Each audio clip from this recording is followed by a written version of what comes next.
Well, good morning. Thanks so much for being here.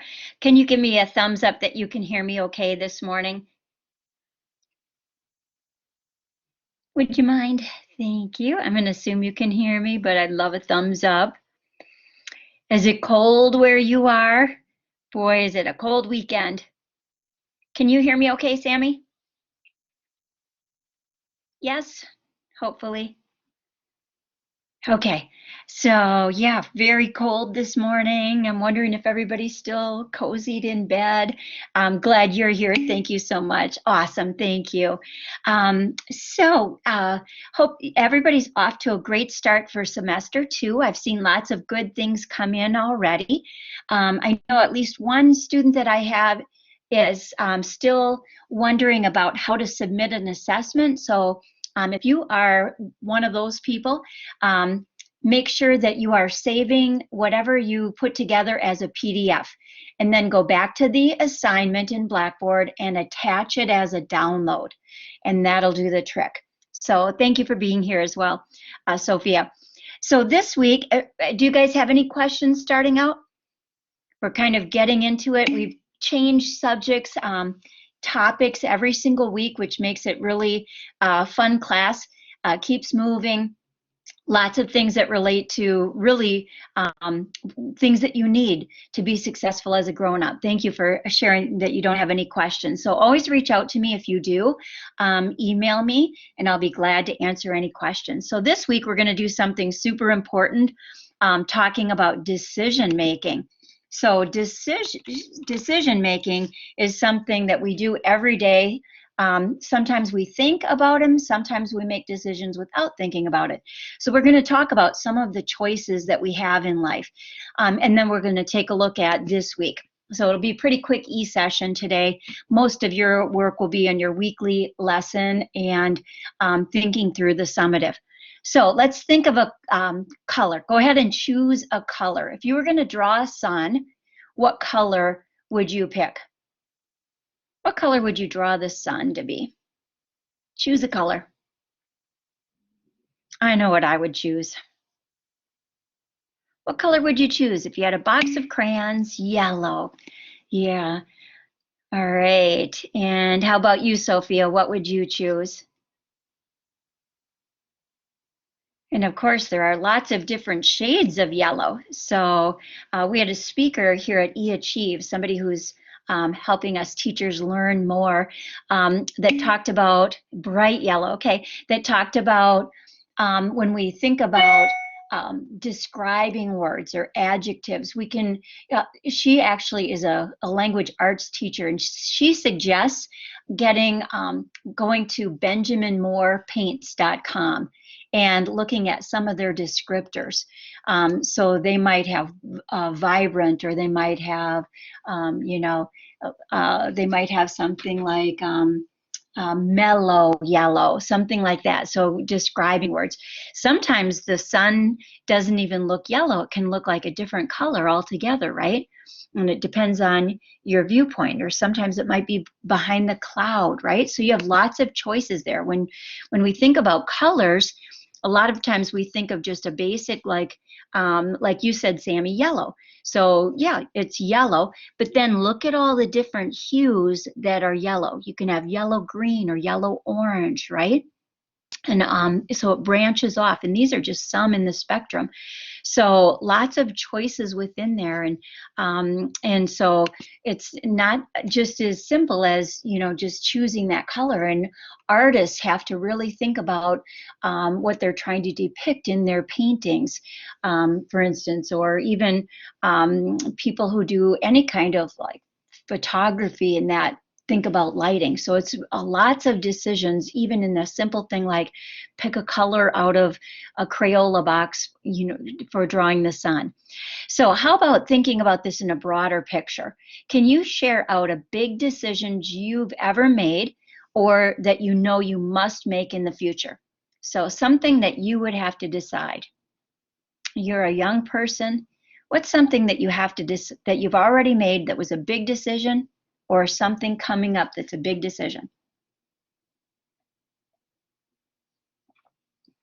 I remember being in high school. There are lots of them. Can you think of one thing that you'd share out?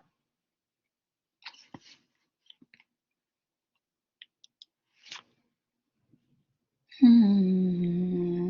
don't remember your grades offhand, but you don't have to think about right now. Go ahead and think about, 4 years, 10 years, couple years. What's a big decision you might have to make that you know you must make?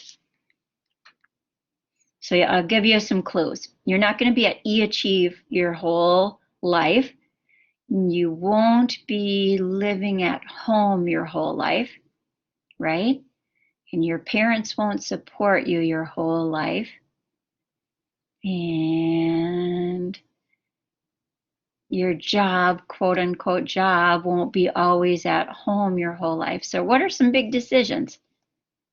Can you think of something?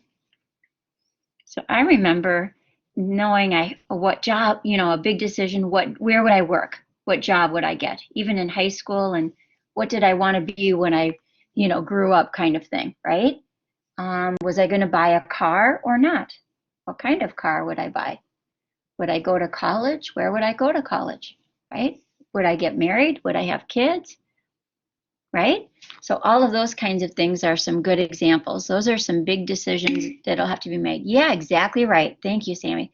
Yeah, you have to decide. So not everybody takes the same path. So out of high school, I've known, and COVID has changed everything. So you guys have to think through what you'll do after high school differently than people have in in recent history, right? I know a lot of people that are taking school online due to the pandemic, right? People that moved home even when they were out on their own. So those are big considerations. For now, silly as it is, people are like, if they know they're getting married. I have a friend whose daughter's planned to get married in June, and she's going back and forth now. Will she have just a small wedding, or is she going to, try to go forward with having a bigger wedding like she'd always dreamed? So lots of decisions, and some of ours are impacted now by the new virus. Right? So sometimes people would think, would I study abroad or not? Right now, they might not have that option, right? Or take a trip somewhere. So lots of things. So how about sharing out a big decision you've seen someone else make? This could be in your real life, or it could even be on a movie or TV, or somebody famous, or somebody in your neighborhood, somebody in your extended family. Big decision you've seen somebody else make.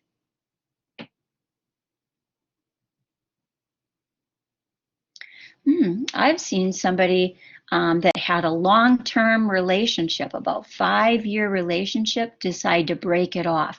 That was a big decision, not an easy decision at all. So that's something recent that I've seen somebody make. How about you guys? A lot goes into that decision. How about buying a house? Oh, I get, yeah, you guys are my two here, so I don't want to put you too much on the spot. I know you're thinking about things. Buying a house, going to college, getting married, and having kids. Um, you know, even thinking about how to spend your money. All of these things are decisions, right? Moving or not moving, which school you go to. That was a big one this year for every family. What they would do, I guess, EHE families, if they set out to do that, they didn't have that hard decision. But lots of people came in having to make a big decision about schooling, right? And some people went back to face-to-face school, so that was a big decision. Having another child or not, right? All of those things. And yeah, lots of big ones. So sometimes we think of having so many choices, right? Especially in our country, we can think about, if, like, let's go to buying a car. If we're going to buy a car, there are so many choices, right? Different brands, different dealerships, buying it privately, buying it online, what color, how old would the car be, right? The mileage that it gets, the options in the car, tons of choice with regard to a car, right? So, what do you think could be a consequence of somebody having, of people having too many choices? What do you think could happen if somebody has too many choices? This kind of reminds me of child development. When kids are little, literally, you the rule is that you don't give them too many choices because they become overwhelmed and they can't choose. And so then you just have a frustrating situation. So for instance, if somebody is two, literally you give them the choice, two good choices and that you can live with, and you let them choose because they literally get overwhelmed. Same thing can be true for grown-ups. So many choices. Like sometimes, have you heard somebody say, where should we go, where should we go to eat?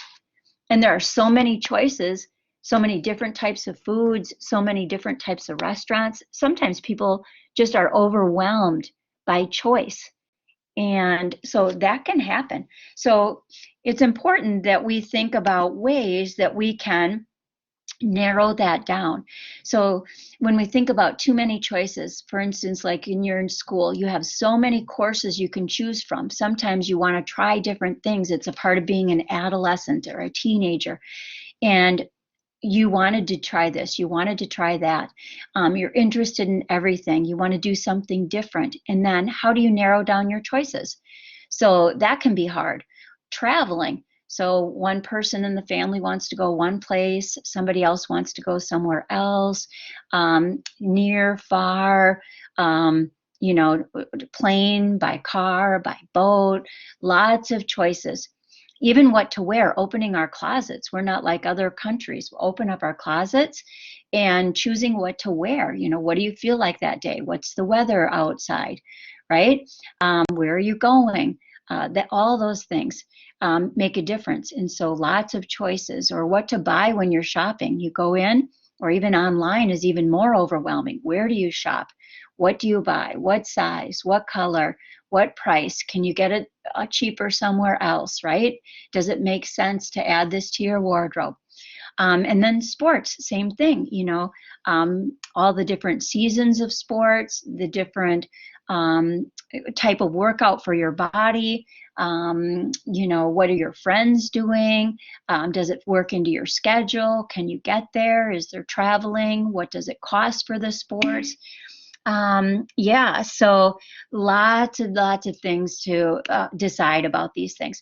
So a lot of people are finding that all this choice is causing anxiety. And I jump in here, you guys, I appreciate that very much to add to the conversation. But a lot of people are finding more anxiety. One of the positive things of the pandemic is that a lot of people have commented that they didn't have a choice but to cut out things that they had done, things that they were committed to, and it's caused them to have less anxiety, less complicated lives. And that's outside of other concerns or issues, but just having that freedom to be able to have relationships and be at home and not having that need to go and do and see and spend, those kinds of things. Some people have found that freeing, but lots of choice gives anxiety. Like what are you going to do when you grow, when you get out of school? There are so many choices that can cause anxiety. Whereas in other cultures, sometimes people know that when they get done with their schooling, they're literally, they are just going to have a job. Or in Europe, there are some countries, or even Asia, there are some countries where after schooling, they're going to go right into the military, and they just know that there's no choice. So there's no anxiety with it. They know what their next step is. For us as Americans, we have so many choices and freedoms. And then too much choice can cost us more time to make these choices. So time is a resource. It's really valuable. And so if we try one thing, go down one path, try another. That can be a lot of time wasted, even if people aren't thinking through their choices like we're going to today. They can start down a path and invest a lot of time and resources into it, and then find out that isn't well suited to them, or it isn't going to work out for one reason or another, and then they've wasted that valuable time. So that's a thing to think about. So when you're making a decision, something that really matters, there are steps to help you go on a path that's more likely to be a good fit and a good outcome for you individually, and you won't have that wasted time. And then too much choice can also just paralyze certain people from making decisions. Sometimes you're just like, okay, I just can't decide. And then again, you waste time because you don't make a decision and you're just kind of on hold. So that's a way that choice can be kind of detrimental, too many choices. Here's another thing people don't really think about. If somebody doesn't decide, that's actually a decision. Not deciding is a decision. So it's just one of them. So not deciding is a decision, and then you could list off a bunch of other decisions. So every single person really is responsible for their own action and inaction, their responsibility or their irresponsibility. So if somebody didn't decide with regard to school or their future, what would happen if they just didn't make a decision? What do you think would happen? So like, let's say this fall, everybody had to enroll in school, right? What would happen if somebody didn't make a decision? What do you think might have happened? What are some things that could happen? Or how about if I change it up? Somebody graduates from school and they made no decision about what to do after graduation. What happens?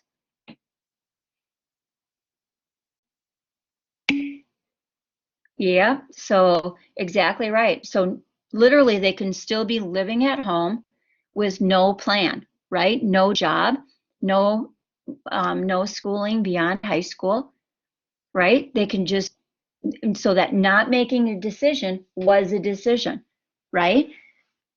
See how that works? So important to think about, because you want to make sure that you are when you're able to make decisions, you want to be making them, right? Because otherwise that not making a decision is your decision. So there's a video this week on decisions for teens. That'll be really important for you to watch. And then you've got a decision-making quiz and a decision-making assessment. So we're going to run through that here. So you can either use the scenario that's in the summative, or you can use your own personal example of a decision you're struggling with right now, okay? So one of the two. So I will tell you, a lot of people use this scenario here with Joe, partially because a lot of times this actually, kids have told me that this completely relates to their lives. So, or if you want to come up with a different one, sometimes people are thinking about buying a car and they use that one. So either way, and then you're going to use the 8-step decision-making process that is in your textbook. So make sure you're using that. Hi, Alexis, thanks for joining. Make sure you're going to pages 89 to 91, and you're going to see these 8 decision-making steps. So they're outlined here in your summative on Blackboard, and we're going to run through them today here. But you're going to go through this step-by-step process, and you're going to use detail when you answer. So the example scenario, if you want to use this, is that Joe wants to save money for his college tuition. He's been looking for a job after school. He's been offered a job that's 5 miles from his home. He'll be able to work 20 hours a week. Before accepting this job, he's got to find transportation to and from work. So yeah, 5 miles. Right, he has to think about weather. No problem, honey. Oh, good. Thanks for getting that done. He's got to think about weather. He's got to think about the time. He's got to think about what he looks like when he gets to work, if he has to take anything with him, wear a uniform, right? So if this were me, I would copy and paste all of these and I would copy all of these, right? Drag and copy and paste them into a Google Doc. And then, as well as that scenario, I would copy this scenario on the top. I would copy and paste these steps, including the summary question, don't forget this one, into a Google Doc, and then I would answer them. So first is to define, if you use this scenario, define Joe's problem. Joe's problem is, anybody want to say it here, what Joe's problem is? What's Joe's problem?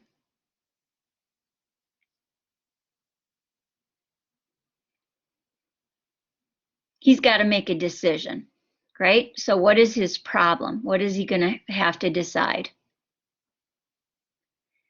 So he's looking for a job. He's offered a job that's 5 miles from his home. They'll give him 20 hours a week. He wants to save money for college, but before he's, you sure can, thank you. He wanted to save some money. Okay, so yeah, so he wants to save money for college. So you could actually approach this from a number of different ways. So his problem is, very much, you could say his problem is that he wants to save money for college. Okay, that's what you said, Sammy. Totally correct. And you're going to go through these decision-making process using that. Did anybody else see something different in decision-making, thinking about what Joe's problem was? Sammy, totally right. Totally right. His problem is that he needs money for college tuition. Okay. Anybody else take a different approach on this? What Joe's problem is?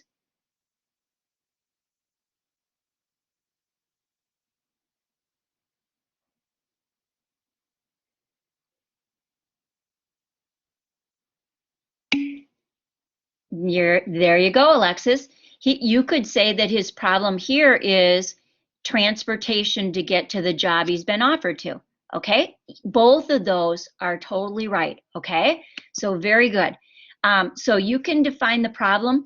It can be stated in different ways. Okay, so now you're going to establish his goal. So his goal is, so if you want to say, with the college tuition, saving money is his problem. He needs money, right? His goal is then what?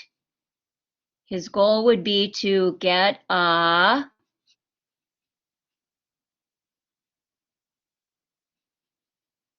job, right? Yeah, very good, Sammy. Thank you. If you're saying his problem is transportation, then what would you say his goal is?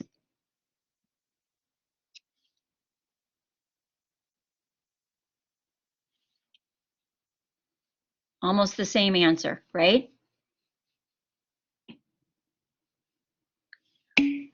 Yep, to find a way to and from his job. Very good. So do you see how when I grade these, I'm not looking for just one specific thing. You can pick through this scenario and see it from a couple of different ways. I could even think one right off the bat a different way, and that's okay. But what I'm going to be looking at is you looking through and answering these questions based on defining the problem and establishing the goals, okay? Then you're going to prioritize his goals. And again, this textbook will help you this week. Resources, don't miss out on this. Last week we talked a little bit about material and human resources. So you want to talk about Joe's resources and then give at least 3 alternatives that Joe might have for whatever his goals are, right? And then talk about the pros and cons, positive. Yep, exactly right, Sammy, right. So those are things, and you're going to talk about what the pros are of that, meaning the positives, and then what would the cons be? What would be the drawbacks or the negatives of him using a taxi, right? What would be the pros, the positives? What would be the cons of using a taxi, right? And then you said a car. He can get a car. So what would be the pro of that, the con of that, okay? Then you're going to, with these alternatives, you're going to make a decision for Joe. Yep, exactly right, Alexis. So you're going to run through it just like that. Now you're going to make a decision for Joe, and you're going to tell why Joe's making this decision, okay? Then you're going to tell how he's going to carry it out. So describe that, and now evaluate what will likely happen with Joe's decision, okay? Will it work out for him? Will it be negative? Will he have problems? Will he be successful? Describe those things, like what will happen. So put yourself in Joe's shoes as you go through this.